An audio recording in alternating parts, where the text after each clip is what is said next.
இவங்க 3 பேரும் time travel பண்ணி ஒரு இடத்துக்கு வராங்க. அவங்க முன்னாடி 2 குரங்கு மனுஷங்க இன்னொரு குரங்கு மனுஷனை கொல்றதுக்காக போகுதுங்க. அவங்க 3 பேர் பக்கத்துல போகவும் அந்த 2 குரங்கு மனுஷங்களும் பயந்துட்டு அங்க இருந்து போயிருது. இப்ப நம்ம ஹீரோ அவங்க காப்பாத்தின குரங்கு மனுஷங்கிட்ட ஹெல்ப் கேட்கறதுக்காக போறான். அப்ப அதுவுமே பயந்து போய் வேகமா ஓடுது. இவங்க 3 பேரும் அதை துரத்திட்டு பின்னாடியே ஓட அந்த இடத்துல ஒரு பெரிய குழி உருவாகி அது வழியா கீழே விழுகுறாங்க.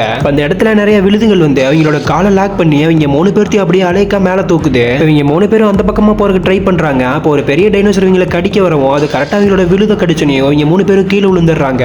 உடனே வேகமா அங்கிருந்து ஓடி வந்து ஒரு குகைக்குள்ள போயிடுறாங்க. இப்போ கொஞ்ச நேரம் கழிச்சு அந்த குரங்கு மனுஷன் ஹீரோக்கு சாப்பிட்றதுக்காக ஒரு ஃப்ரூட் கொண்டு வந்து கொடுக்குறான். அப்போ அவனுமே அதை ஓப்பன் பண்ணி பார்த்தா அதுல இருந்து நிறைய பூச்சி வரவும் அவனுமே அதை தூக்கி போட்டுறான். இப்போ காலையில விடிஞ்சதோ தூரத்துல ஏதோ வெளிச்சம் தெரியுற மாதிரி இருக்கவோ 3 பேர் பக்கத்துல போய் பாக்குறாங்க. இப்போ அந்த இடத்துல அவங்களை அட்டாக் பண்றதுக்காக நிறைய ஏலியன்ஸ் அவங்களை சுத்தி வளைச்சிருது. இப்போ ஹீரோயினுமே அந்த ஏலியன்ஸ் அட்டாக் பண்றதுக்காக போட்டிருக்க பெல்ட்டை கழட்டுறா.